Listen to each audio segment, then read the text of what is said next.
ఏమిట్రా దిట్టంగా తయారయ్యావు? మీ ఆవిడ బాగా వండి పెడుతుందా? అదేం లేదు, వీడి వైఫ్ వీడికంటే దిట్టంగా ఉంటుంది. అలాగా? అయితే వీడే వంట చేస్తూ ఉండాలి. వద్దమ్మా. తమ్ముడికి పెళ్లి, మీరు పెద్దవారు, కుటుంబంతో సహా వచ్చి ఆశీర్వదించాలి. చిన్న కుర్రాడే కదరా, అప్పుడే వీడికి పెళ్లి చేస్తున్నావేంట్రా? ఏంటి బాబాయ్ మీరు, వాడికి 29 ఏళ్ళు, మన శ్రీధర్ వయసు వాడే. 29 ఏళ్ళున్నాయా? అవును, వాడు నీలాగే బిజినెస్ చేస్తున్నాడా? వాడు ఎయిర్ ఇండియాలో అసిస్టెంట్ మేనేజర్గా పనిచేస్తున్నాడు అన్న. నెలకి 18,000 రూపాయలు జీతం. ఎయిర్ ఇండియాలో అసిస్టెంట్ మేనేజర్, 18,000 రూపాయలు జీతం. Very good, very good. Sridhar నువ్వేం చేస్తున్నావు? మ్యూజిక్ డైరెక్టర్ అవ్వాలని ట్రై చేస్తున్నాను. నేను చెప్పాను కదా. నువ్వు ఇంకా మారనే లేదా? ఏంట్రా ఇది, నీకేమైనా పిచ్చా? మనకు సినిమాలు ఎందుకురా? ఎంఏ చదివి సినిమాలు అంటావు?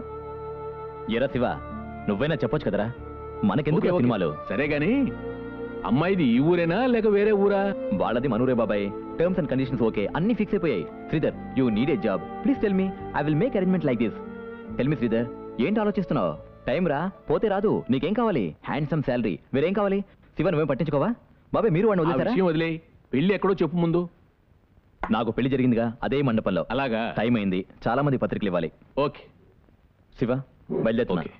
తప్పకుండా రావాలి. అలాగే, వస్తాను బాబాయ్. మంచిది. Sridhar, I will talk to you later. Okay bye bye. Assistant manager అంటే చాలా మంచి ఉద్యోగం. మంచి ఉద్యోగమే నాన్న. ఒక్కొక్కరికి ఒక్కో అంబిషన్. కొంతమందికి త్వరగా కలిసి వస్తుంది, కొంతమందికి కాస్త లేట్ అవుతుంది. అదేగా నాన్న జీవితం. అలా మాట్లాడితే నాకు సిగ్గుగా ఉంది. పెళ్లి కథలకు పెళ్ళైతే మనతో మాట్లాడుతుంటావా? విజయ్, పిల్లల్ని జాగ్రత్తగా అటు ఇటు వెళ్తారేమో. మీరు కన్యా చేయండి, నేను చూసుకుంటాను. ఓకే, నేను ఇప్పుడు ఓ ప్రశ్న అడుగుతున్నాను, ఎవరు కరెక్ట్ గా జవాబు చెప్తారో వాళ్ళకు చాక్లెట్. ఓకే? డాక్టర్ అంబేద్కర్ వాళ్ళ అమ్మా నాన్నలకి ఎన్నో బిడ్డగా పుట్టాడు? మొదటివాడిగా పుట్టాడు, రెండోవాడిగా, మూడోవాడిగా ఎలా పుడతాడు? మా ఇంట్లో మేము ఇద్దరమే కదా.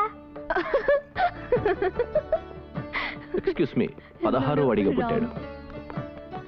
ఇది చిన్నపిల్లల ఆట, పెద్దవాళ్ళకి ఛాన్స్ లేదు.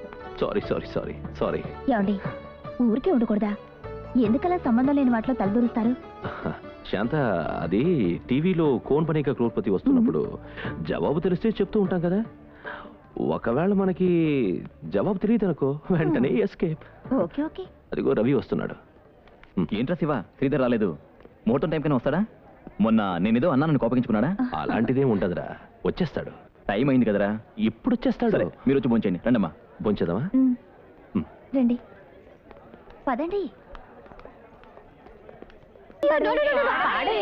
సరే ఓకే. చిట్టి చిలక ఎలకో కిలగీతిక స్వరమల్లే ఎదను పలకరించే నా స్వాతి చిరుక.